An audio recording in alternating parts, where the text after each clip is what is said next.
Welcome everyone back to Poppy and Oz channel. Hope we're all doing really well. If you're new around here, hit that like button, hit that subscribe. It really does help the channel out. Can't thank you enough for the support you have shown recently. And we're here to talk about Carlton's resounding, 63-point win versus Geelong Cats. 138, place 75.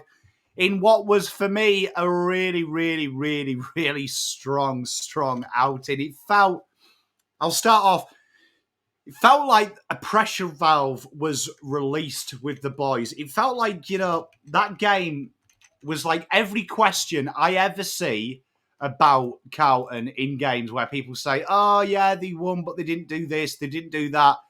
Felt like this game was that game where the boys were like, nah, let's release the pressure. This is what we're about. This is who we are. This is what it looks like. And it was incredible to see. The boys just really answered every question the media, fans, opposition have had about us in what was a total dominant performance. It was interesting pre-game. We did talk about in the preview where you've got to win the battle. You've got to win the battle in the back half of the ground. We talked about Pom Cotter, we thought was the matchup for Stewart. That did entail. And you really saw how the Blues looked to structure their game. This was a real good little lesson in the Blues from the last time we played Geelong. I said was the most disappointing performance because I don't think we played shit. I thought we just didn't understand the fundamentals, and Geelong did. And this week, with their selections, they really did understand the fundamentals pre-game. They took a risk. They thought they'd play that extra mid almost in blitzabs around the middle, and the Blues would struggle. The Blues saw that and didn't react to it. They played their game, and that is why TDK was so dominant. Said it with Terry just in the pre-game when we did that impromptu live, that TDK should look at this and go, you know what, this is disrespectful. I'll take this personally and attack that avenue. And boy, oh boy, did he. And there was so many performances and so many masterstrokes. Seeing Matt Kennedy returning to the midfield full-time, moving him out of the forward line, Lidge taking a lot more forward minutes, really showed Carlton's ability to hit them on the counter and have more active targets forwards of centre. Masterstroke, because I thought when you look at their midfield, people were talking about you've got to tag Max Holmes, you've got to tag Paddy Dangerfield. Now you don't, because I feel that I've always been against a traditional midfield tag. I love a stoppage tag, but I think centre clearance, you don't have to worry about that. I think that our natural makeup of midfields makes the centre clearance incredibly hard, and the times we've seen Carlton try and negate that, it's cost us, I feel, in these big games. The Sydney game is one where we've really tried to focus too much on stoppage and clearance. Feel like just organically, which is what you saw with these boys, is these boys are very talented footballers, and organically, they are fine. All in all, for me, this was a real complete performance where we finally started to see these boys get a little bit excited, get a little bit ostentatious with their ball movement, and really start to be the bully. Said it in the fan cams, we are the daddy now. This is the evolution of the boys. These boys are a good team. Potentially great. The time will tell and results will tell us that. But these boys now stack up with the best sides in the AFL because they are one of them. And you know what? For the first time ever with these boys, I saw all 23 players believe they are the best team in the comp. And little things, the spoils, Ollie Holland's rundown, then the spoil, the smother, chasing, kicking the ball on a dime into the forward 50, and then being celebrated more than the goal. There was that moment as well. Always kicked his goal.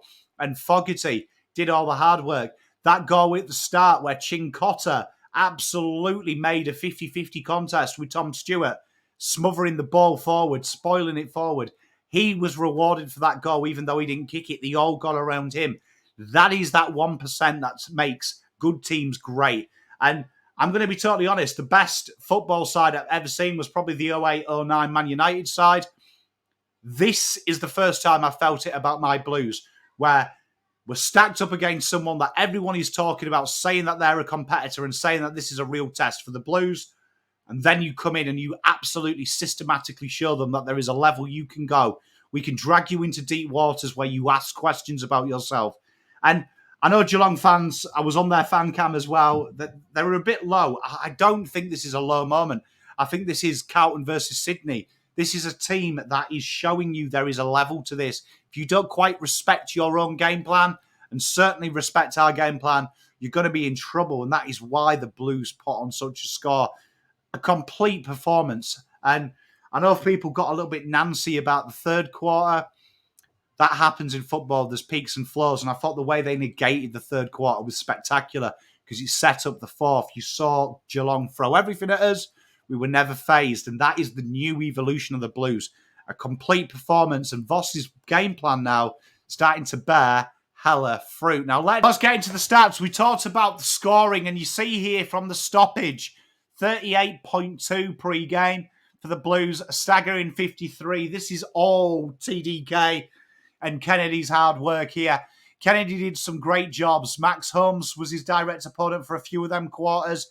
Won that 50 as well, which was very contentious, I suppose, for some people. But he really did own this area, Carlton, adding that shift and really chopping and changing, particularly around stoppage, that makeup, made it hard for Geelong to have any rhythm in what they did. They weren't against playing Boyd and playing Elijah around stoppages. They weren't against changing it up. And this was a big change from the last time we played them. Where you saw last time we played them, Carlton kind of did the same thing, copy and paste. It was really hard for these guys to get ascendancy against the Blues because they would shift it up when things happened. Staggering plus 15 almost from stoppage, which just shows you that the Blues have really changed it around. This hasn't been our main scoring source now. Still a good scoring source, but that's just with the generic makeup of our team. And you can see here, this was a stoppage game and Carlton didn't focus. Last time we tried to stop and focus on stoppage defence, particularly with Atkin and Holmes. This week they didn't. They were happy to negate it because it created turnover. And you see here, the understated thing, and we talked about it in the pre-game, Carlton's defence versus turnover is currently one of the best in the comp over the last 5. A staggering negative 23 for Geelong and plus 29. And this is the second week in a row we've restricted a team 5 goals from their average in turnover and then added to ours. This is a strong, dangerous stat for the rest of the competition because this is probably the God's thumbprint of stats. And the way the Blues do this is really simple. Early pressure, lots of traps, get you to kick quickly out the back half of the ground. Very interesting to note. Go and watch the game, particularly in the third quarter, where they had a bit of ascendancy.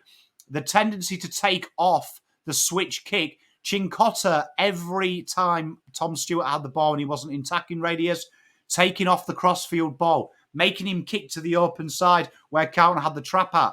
Them little 1%ers are so incredibly important, and that requires discipline. I mock Cincotta a little bit, old Pom Cotter, because he doesn't celebrate his goals. He's locked in, and that is why. Them zones he's in, it's Federer-like. He's acquitted to his task, which is a very mundane task for a footballer. Imagine being told you're not here to get 45 touches. That would really kill the confidence of some players. Pom Cotter he prides himself on it. And our ability to see where our area is, the crossfield switch, that is the area that Carlton have really taken out of the game. And that's by planning off the ball. That is by understanding where you are and understanding how players work and pressuring the right side. And it was interesting because Carlton's tackle 50 numbers are staggering this week. And that's because Geelong are a good side. They thought, right, okay, let's take them on here.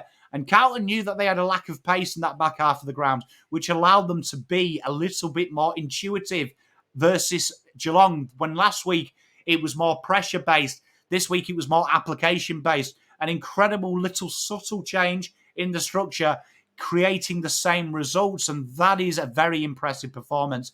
And defensive half score generations are staggering, 14.2 above. And again, they did the game plan. We talked about it in the preview.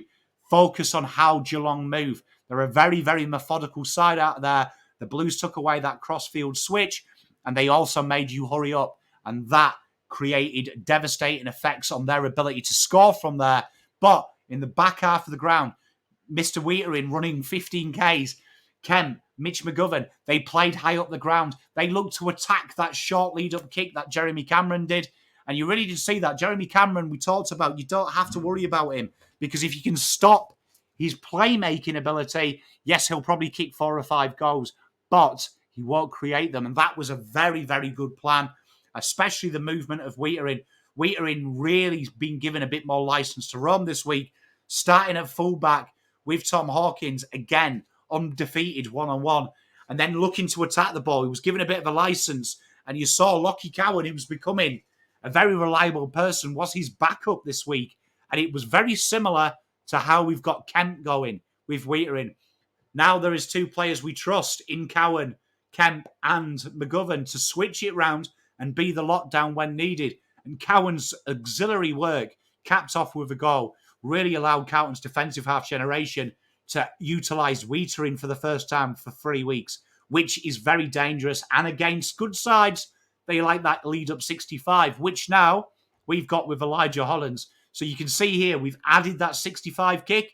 We've also added a way to defend against it. Hence, Carlton's defensive scores, defending turnover is incredible. It's incredible. It's going up on average. We're knocking teams down 22.2 from their turnovers over the last 5. Incredible work from the Blues, because that used to be a big, big chink in our armour, our ability to defend turnover. Forward half generation. This is it, you see. Losing 2 points, Geelong did from their average, the Blues gaining 2 goals. That forward half pressure, again, incredible. Another week in a row that the Blues have worked out how to do it. And against a team that wants to kick out, Carlton are going to kill you. And the centre bounce, as you see, not much change for the Blues. This is organic. We want to see 2 goals from centre bounce. It's fairly common. That's about the average. This time last year, that was very high because there was a big focus on that. Now the Blues have seen that happy medium, because the way they work at centre bounce now, they're adding the pace by utilising players like Sard, Newman and Boyd to pinch up and and instead of overlap, interlap almost, you know what I mean? The underlap, they come that way as opposed to going that way. Akers and Hollands keep their width. They go in between them gaps and create that run and stun for us. And the Blues are looking really deadly there, because what that means is Carlton invariably have an outnumber where it's 6-6-6. By the time the ball's ready to be kicked, that's almost 8-6. And then you're rushing the kick, and Carlton are picking it off with Kemp, McGovern and Whittaker in that 3rd and 4th quarter, looking to intercept them little bombs into that 55, 60 arc. Intuitive tactic by Carlton, and it hasn't been taught enough. And it is very, very hard to stop with the aerial supremacy the Blues have, particularly with their ability to spoil and bring it to ground. Pressure acts, as you can see, the Blues plus 18. And again, Geelong brought the pressure. Carlton recorded their highest pressure rating this year in the second quarter. And it shows why the Blues are trying to hurry sides up. This is quite an interesting change, because most people say Carlton struggle against quick sides. It's actually the opposite. Carlton, when they get you moving the ball quickly by foot, we benefit. And that is something that they've seen. And it's a real risk reward with the way that they've started to drop back. Again, we talked about Kennedy's role being a more drop back. The Blues looked to flood that midfield when they were defending transition with Akers more centrally and Kennedy, who were both very strong aerially, and it really did create them rewards. The tackles, insane from the Blues. They really looked to and they were attacking in pairs. One took away the short kick, made you go over. Few smothers as well when they did. The Kennedy kick that he smothered, the Hollands kick he smothered. They were looking to switch the play. The Blues attacked it hard, but also they looked to put pressure on and try and pin you holding the ball, which they got some holding balls inside 50 and staggering 22 tackles. We knew how they played. We knew they liked to play around with it. The Blues attacked it hard and they rewarded it. An incredible masterclass from what we talked about in the preview. It's easy talking about it. Executing it is incredibly hard. Marks inside 50, as we knew. Geelong, the second most scored side against in key forwards. The Blues looked to get them deep entries, and Charlie Curnow did feast. Interesting that I feel like Harry Mackay, he also feasted as well. The Blues got it well, and this created avenues for Owies. They started to pair up on Mackay and Curnow, and before you know it, Chincotta, he got some, Owies got some. It was a big, big, big, big strategy here that the Blues knew. Deep, quick entries spelled danger for Geelong, and they mastered that. And that was great to see in a staggering 36.2% of Carlton's inside entries. were goals, making 48.3% scores. So the scores were slightly down. These were more ruthlessly executed inside 50s. It wasn't bombing it. It had to be deep. And the Blues, some people criticised them for having too many handballs. There was a reason. Had to be the right inside 50. If they were shallow, that's where Carlton's defence couldn't handle it on the turnover. It had to be deep against this side. The side that kicks well has to be deep. You have to make them kick for territory. And the Blues mastered that. And as you can see, they're slightly up for Geelong from usual. They're inside 50s. But the scores, the Blues kept them to difficult handles. And it was players like Jeremy Cameron who could score them goals. Few can. Big, big one. And then the defensive resistance, a masterclass. Both sides slightly down because of the nature of the game. But very positive. Again, look, the Blues in the mid-70s is where you want to be. That's a very good side. And the intercept marks, the Blues look to get this hard. Down 1.6. Geelong work, Blues +9. The Blues really had that trap set 65 out, knowing where Cameron works. And although Cameron had an impact on the game, his ability to get it inside 50 was negated from the angles that the Blues caused and how they did it. And the one-on-one loss, incredible. Both sides improved, but the Blues oscillating at 14.3 one-on-ones lost. They're a formidable side. And now the fact they're being free-flowing, a lot of these matchups changed as well. A lot of these one-on-ones that were natural one-on-ones were different players, not your normal matchups, because they're so free-floating. And you're seeing everyone used to complain about the zonal system. And I was a big advocate. Stop talking about manning up. Doesn't work. Zonal systems give you turnover scores because of how free-flowing it is in nature with and without the ball. This is an incredible, incredible sign, and the Blues are looking really strong. All in all, this was a top performance and one that you should get excited about and one the opposition are going to mock, but these are celebration times. These are celebrations. We have been in the mire for a long, long time, and the Blues now are starting to play with some confidence, with some free-flowing and some real happy vibes when they play. And this is so important now that we get around this and we keep doing it. This is a big, big effort from the Blues, and the Blues are really starting to showcase something. Peace, love, and light, everyone. Till next time, Pom out.